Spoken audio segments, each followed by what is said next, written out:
Dear student, welcome to our channel Learning Zoology with AC. I am Dr. Aruna Chakravarti, Associate Professor of Zoology, Government Dungar College, Bikaner. Student, आज हम BSc part first के paper second higher invertebrates के अंतर्गत यूनियों के blood vascular system के बारे में बात करेंगे. ब्लड वैस्कुलर सिस्टम की यदि हम बात करें तो यूनियों का blood vascular system well developed open type का, खुले प्रकार का और सुविकसित रुधिर संवहनी तंत्र पाया जाता है. इनमें heart, pericardium, arteries, sinuses and veins जो होते हैं वो पाए जाते हैं. सबसे पहले हम बात करेंगे ब्लड की. तो ब्लड जो है रुधिर के द्रव जो होते हैं, प्लाज्मा में रेस्पिरेटरी पिगमेंट जो होते हैं हीमोसाइनिन घुला होता है और असंख्य जो होते हैं श्वेत अमीबा कोशिकाएं पाई जाती हैं. ल्यूकोसाइट्स इसमें तैरते रहते हैं. आयरन बेस वाले हीमोग्लोबिन के विपरीत हीमोसाइनिन के कॉपर बेस होता है जो रुधिर को हल्का नीले रंग का बना देता है. ल्यूकोसाइट्स जो होती हैं वो कणिकामय और अकणिकामय प्रकार की होती हैं, ग्रेनुलर और ए ग्रेनुलर टाइप की होती हैं.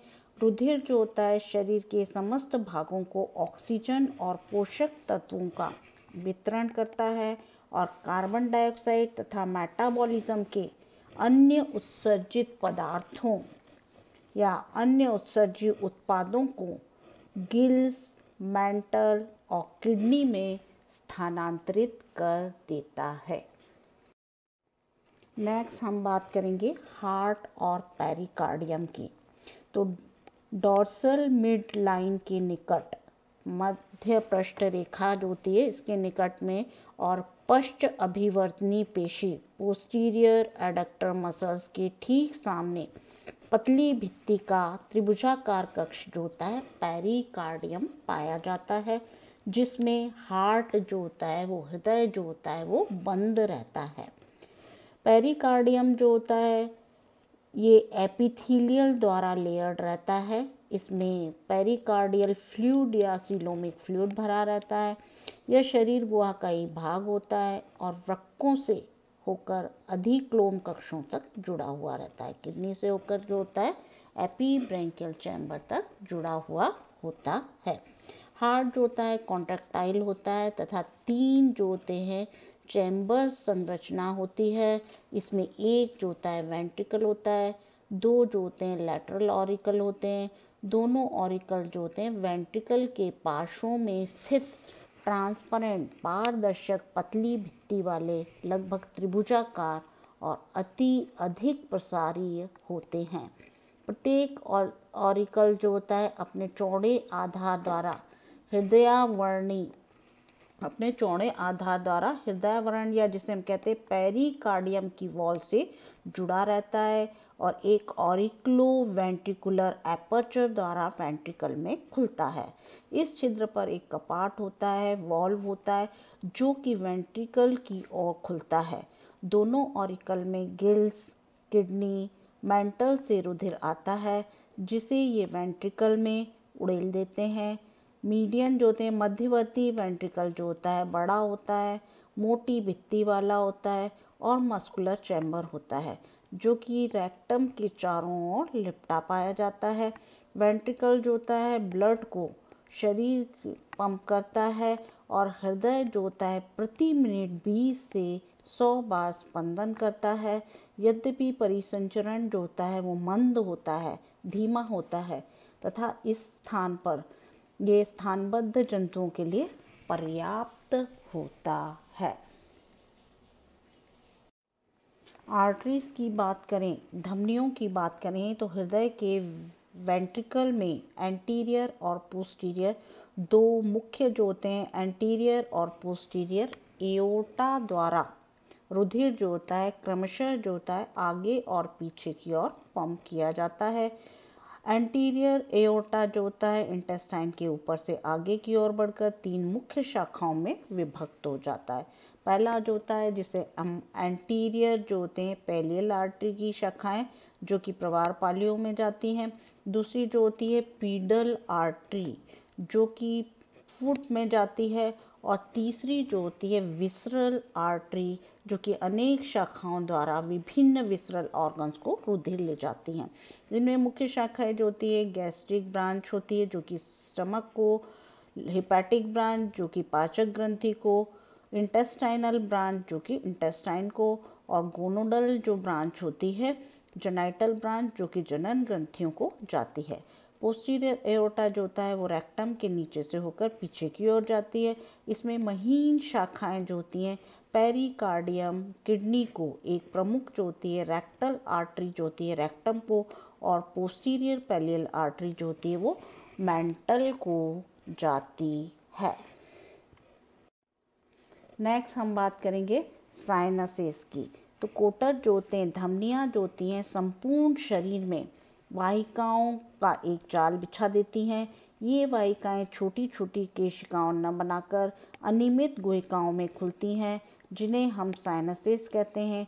कोटरों में वास्तविक रुधिर वाहिकाओं के उपकला स्तर का अभाव होता है। ये अपने रुधिर को सीधा शिराओं में उड़ेल देते हैं। इसलिए स्वच्छ जलीय सीपी में परिभ्रमण तंत्र खुले प्रकार का पाया जाता है। मोलस्क के केवल सिफेलोपोड्स जंतुओं में ही केशिकाएं पाई जाती हैं। वेन्स की बात करें, शिराओं की बात करें तो शरीर के विभिन्न भागों का अशुद्ध रुधिर जो होता है, ब्लड जो होता है, अनेक शिराओं द्वारा इकट्ठा किया जाता है। तो शरीर के विभिन्न भागों से अशुद्ध रुधिर अनेक शिराओं द्वारा इकट्ठा होता है। ये शिराएं स्वयं में बड़ी बड़ी एक कोटर होती हैं। विभिन्न अंतरांगों या विसरल ऑर्गन्स का ब्लड जो होता है वो जेनाइटल, इंटेस्टाइनल, हेपेटिक और गैस्ट्रिक ब्रांच की सहायता से एक विसरल वेन द्वारा एकत्र कर लिया जाता है। फुट के जो होते हैं पीडल साइनस का रुधिर जो होता है एक पीडल वेन द्वारा एकत्रित किया जाता है। यह शिरा आगे बढ़कर विसरल वेन के मिलकर एक बड़ी जो होती है अनुदैर्ध्य शिरा या वेना केवा बनाती है जो कि पेरिकार्डियम के नीचे किडनी के बीच में स्थित रहती है। वेना केवा का संपूर्ण रुधिर जो होता है इफ्रेंट रीनल वेन द्वारा किडनी में जाता है जिसमें से नाइट्रोजिनस एक्सक्रीटरी सब्सटेंस को पृथक कर दिया जाता है। यह क्रिया जो होती है उच्च श्रेणी के जंतुओं के रीनल पोर्टल सिस्टम के समान होती है। किडनी से रुधिर जो होता है असंख्य जो होते हैं इफ्रेंट रीनल वेन्स द्वारा एकत्रित किया जाता है। ये शिराएं परस्पर मिलकर एक जोड़ी जो होती है एफ्रेंट टीनिडियल वेन बनाती हैं जो रुधिर को शुद्ध करने के लिए गिलों में ले जाती हैं। प्रत्येक एफ्रेंट जो होती हैं कंकत जो होती हैं क्लोम शिरा जो होती है अपनी ओर के गिल के अक्ष में प्रवेश करती है। उसमें जो होती है अंतरपटलिका संगमों में शाखाएं पहुंचती है ना, इंटरलेमिलर जंक्शन में शाखाएं पहुंचती हैं। ये शाखाएं एक इफ्रेंट टीनिडियल वेन में खुलती हैं और ये इफ्रेंट वेन जो होती है गिल एक्सिस से होकर निकलती है, अंत में रुधिर को अपनी ओर के ऑरिकल में पहुंचा देती है। तो कुछ इफ्रेंट जो होती हैं रीनल वेन अपने रुधिर को इफ्रेंट टीनिडियल वेन द्वारा सीधे ही ऑरिकल में पहुंचा देती हैं। तो प्रवार भी जो होता है एक प्रमुख रेस्पिरेटरी ऑर्गन की भांति कार्य करता है और शुद्ध रुधिर को पोस्टीरियर वेना केवा द्वारा सीधा ऑरिकल में पहुंचा देता है। Course of circulation of blood की बात करें तो वेंट्रिकल से रुधिर अग्र महाधमनी द्वारा आगे की ओर और पश्च महाधमनी द्वारा पीछे की ओर भेजा जाता है। रुधिर का कुछ भाग प्रवार में जाता है, वहां से ऑक्सीजनित होकर सीधा ऑरिकल में लौटता है। शेष रुधिर भोजन, ऑक्सीजन, कार्बन डाइऑक्साइड और नाइट्रोजिनस मेटाबॉलिक एक्सक्रीटरी सब्सटेंस को धारण किए हुए असंख्य अवकाशों या कोटरों से होता हुआ शरीर में परिभ्रमण करता है। अंत में अशुद्ध रुधिर जो होता है महाशिराओं द्वारा इकट्ठा होकर पहले किडनी में जाता है जहाँ से नाइट्रोजिनस एक्सक्रीटरी सब्सटेंस जो होते हैं पृथक हो जाते हैं। फिर गिल में जाता है जहाँ ऑक्सीजन ग्रहण कर लेता है और कार्बन डाइऑक्साइड को त्याग देता है। अंत में ऑरिकल से होता हुआ वेंट्रिकल में पहुँचता है। रुधिर को हृदय और शिराओं की कपाटियों की सहायता से निरंतर उपयुक्त दिशा में बहाया जाता है।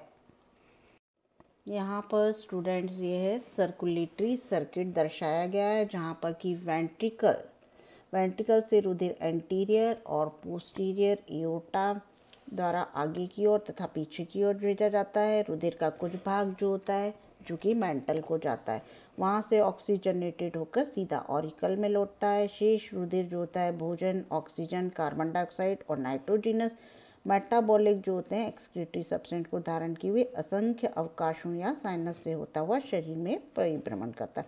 अंत में जो होता है इम्प्योर ब्लड जो होता है जो कि एओर्टा या महाशिराएं जो होती हैं वेना केवा द्वारा इकट्ठा होकर पहले किडनी में जाता है, जहां उससे नाइट्रोजिनस वेस्ट पदार्थ जो होते हैं पृथक हो जाते हैं। गिल में जाता है जहां पर कि ऑक्सीजनेटेड होकर कार्बन डाइऑक्साइड को त्याग देता है और अंत में ऑरिकल से होता हुआ वेंट्रिकल वाले भाग में पहुंचता है और रुधिर को हार्ट और शिराओं की कपाटियों की सहायता से निरंतर उपयुक्त दिशा में बहाया जाता है। तो ये जो है सर्कुलेटरी सर्किट दिखाया गया है। तो स्टूडेंट आज हमने ब्लड वेस्कुलर सिस्टम के बारे में बात की यूनियों की।